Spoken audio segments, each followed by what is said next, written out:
Please join me in welcoming Mr. Jerry White to the University of Notre Dame. Thank you very much for coming.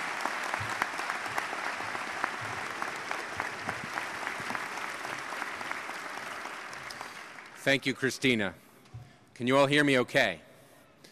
Congratulations in advance on a very special day. I also apologize in advance for having any go blue in my blood.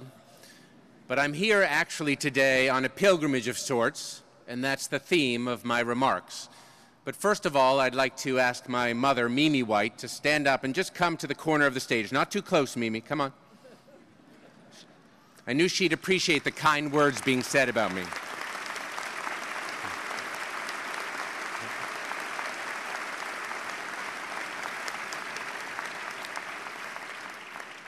Today's theme will be about patience and waiting long enough to see good things happen. In this case, I have an example of my mother. Her father went to Notre Dame, her grandparents went to Notre Dame, my uncles went to Notre Dame, and she had 6 children. And she just wanted one of us, any one of us, to go to Notre Dame. Then she would have arrived. So I'm proud today to be all donned with a gown and ready up here in front of all of you at a commencement in Notre Dame so that her dream that once was shattered can now come true.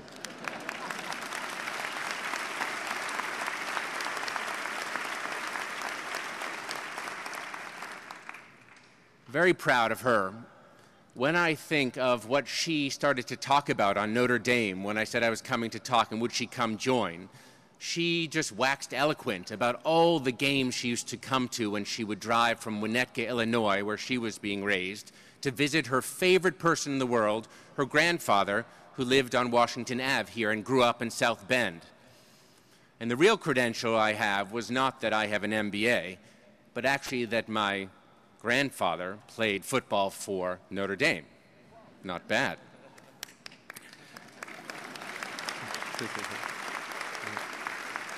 As we were driving last night into the campus, I saw her perk up and get all excited. It was dark, but she was looking for the dome, the Golden Dome. And I was like, Mom, what are you doing? She's like, I'm looking for the dome. All growing up till she was 16 or 17, when she would come with her brothers, it was a competition of who would see the Golden Dome first. For us in returning, it's a sort of pilgrimage. What is this Golden Dome? What are you really looking for? What is this pilgrimage to Notre Dame and beyond? In the Bible, in Psalm 84, there's a verse that's very special to me. And it says, "Blessed are those who have set their hearts on pilgrimage. As they pass through the valley of Baca, they make it a place of springs." Or in another translation, they make this valley a place of a well filled with water. Now, the reference to the valley of Baca is one of parchment, dry, desolation, trial and tribulation. It's the symbol of your toughest day, the symbol of what you must go through, the desert, on your pilgrimage. So I'd like to use this theme to talk about my own pilgrimage. As you heard, when I was a junior at Brown University, I was an Irish Catholic boy from Boston, but I was fascinated by Jesus as a Jew, the Jewish history of our faith. So I became the first non-Jew to graduate with a degree in Judaic studies and Jewish history. And one day, my rabbi professor, Jacob Neusner, said to me, "Jerry, you know, God doesn't speak Latin and Greek upstairs, or Gaelic for that matter. It's all Hebrew, 24/7, eternally. So it's time for you to head over to Jerusalem and start studying the language." So there I was. I packed my backpack with my Hebrew-English dictionary. I think all I knew at the time was shekel and shalom. That's it, and that's a stretch. And I went over on literally my first pilgrimage to Jerusalem, to the Holy Land. My intention was to walk in the footsteps of the prophets, to see the Bible come alive. What a great privilege that was. But no one told me as well that a pilgrimage is about discomfort. A pilgrimage is about getting out of your comfort. A pilgrimage is about pain, in fact. And there I was, 20 years old, hiking with two American friends in the north in the Golan, and suddenly on a sunny, beautiful day, much like today, I was walking, and I think I was even humming or singing a hymn, and suddenly, boom! The earth exploded around me, and I had no idea what had just happened. I thought it was a terrorist attack. And my two friends yelled at me not to move. And they flipped me over. And then it dawned on us that we were in a minefield. A minefield filled with landmines left over from the '67 war, where this particular site had been a Syrian stronghold, and many people had died. I knew none of this. I didn't even know what a landmine really was. And you couldn't see the threat buried around you. But now I saw what landmines did. They are designed to maim with just enough explosive material to rip off a body part. Not to kill, but to maim. So that, as in my case, two friends, or in another case, soldiers, may come to try to rescue the person who's injured, not dead. And then they'd be terrorized. So this is a weapon of mass destruction in slow motion. There turns out there are 80 million landmines buried in over 80 countries around the world. And 80% of the victims are not soldiers, but they are civilians, including thousands of women and children each year. But I knew none of this. So landmines are called this weapon of mass destruction in slow motion because they've killed more people than nuclear, chemical, and biological weapons combined. And this was my introduction to the discomfort of a pilgrimage.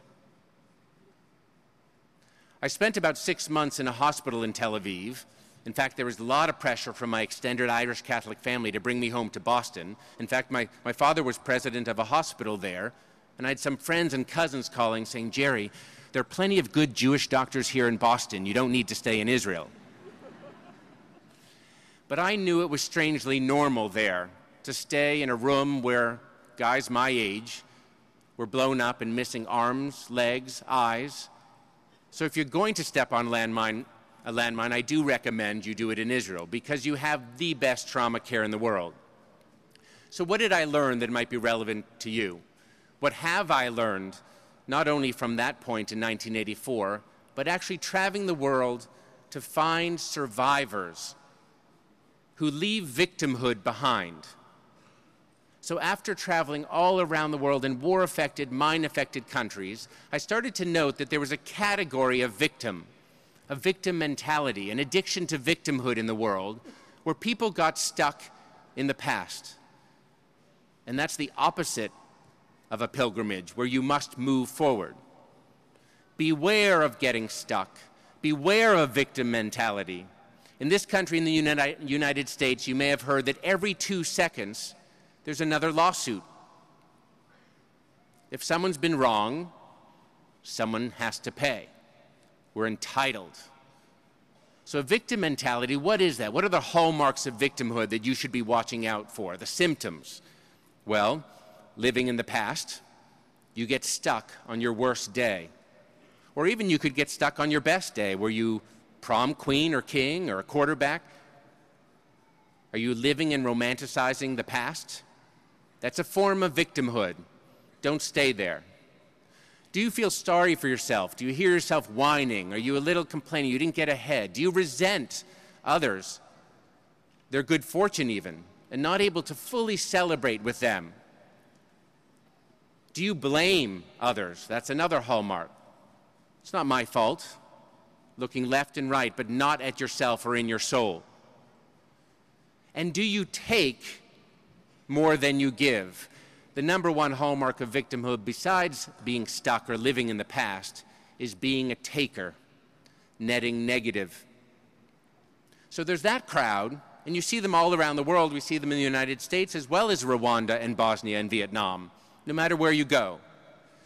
But there's this other crowd, the super survivors, those who overcome and move through adversity, and somehow with grace, and I would say hard work, they choose life fully. What is it about them? What's that secret recipe? Well, I'm here to tell you today.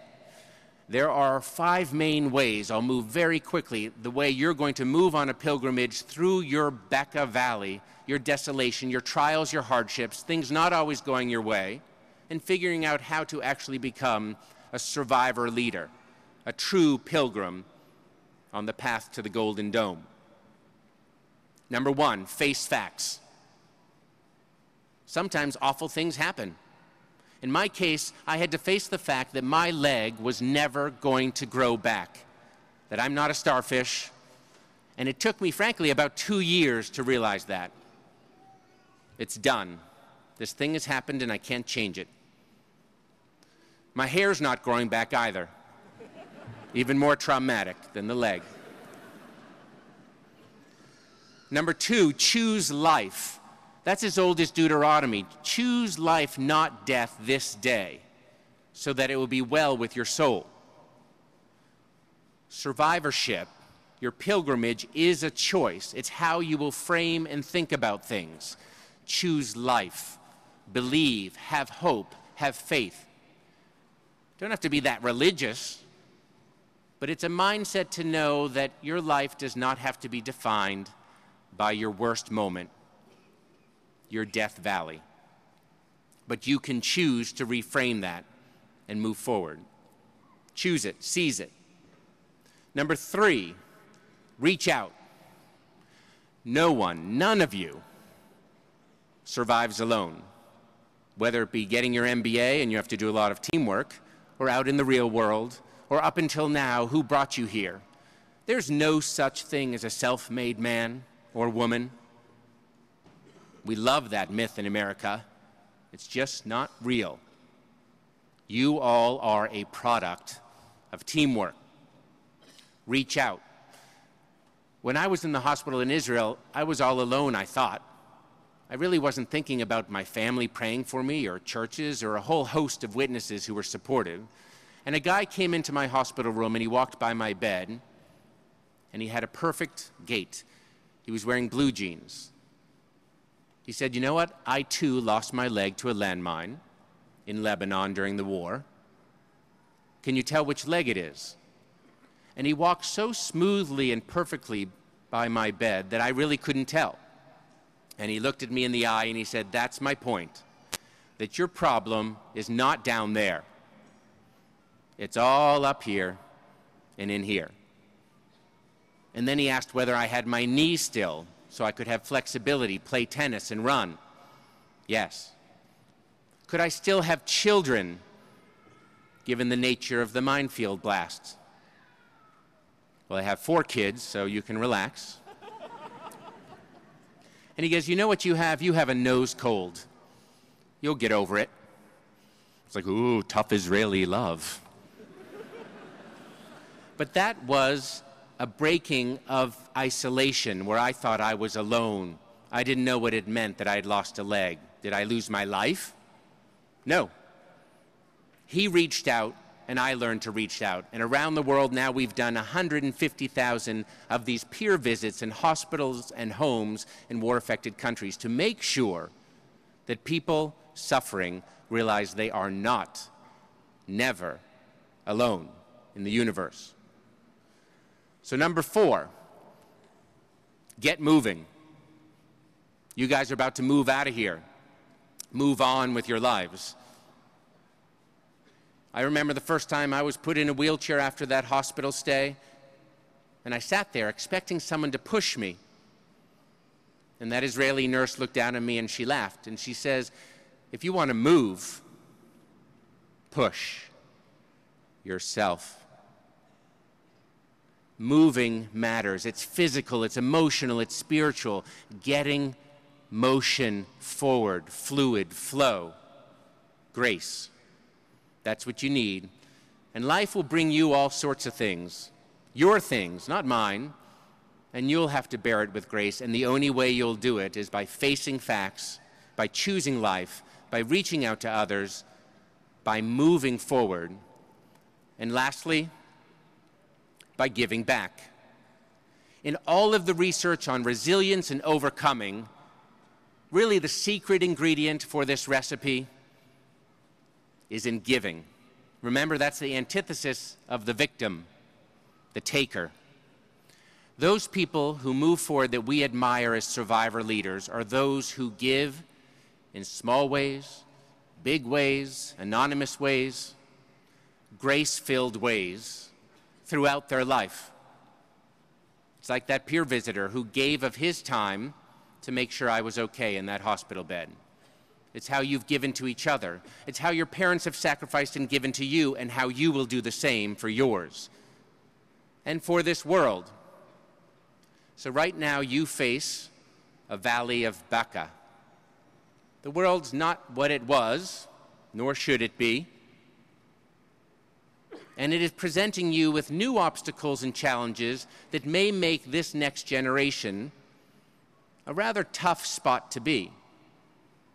So here's the challenge: how to make that place of hardship, trial, and desolation, times in your life that are tough and upcoming, how to make it a well, a fountain, a place, as Psalm 84 says, of springs.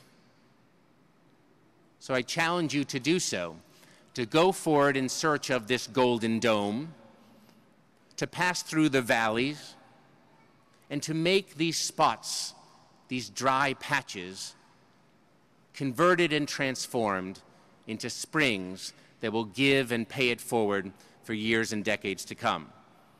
So I congratulate you, and I thank Notre Dame for giving me this opportunity, also working with Dean Wu and Leo Burke and Monica Sharma in these past weeks. I've had the opportunity to be blessed by some of the greatest teachers at one of the greatest business schools, where they are not afraid to talk about grace in this competitive and tough world. So grace be upon all of you. I wish thriving upon the day and upon each and every one of you going forward as true survivor leaders and pilgrims. Thank you so much.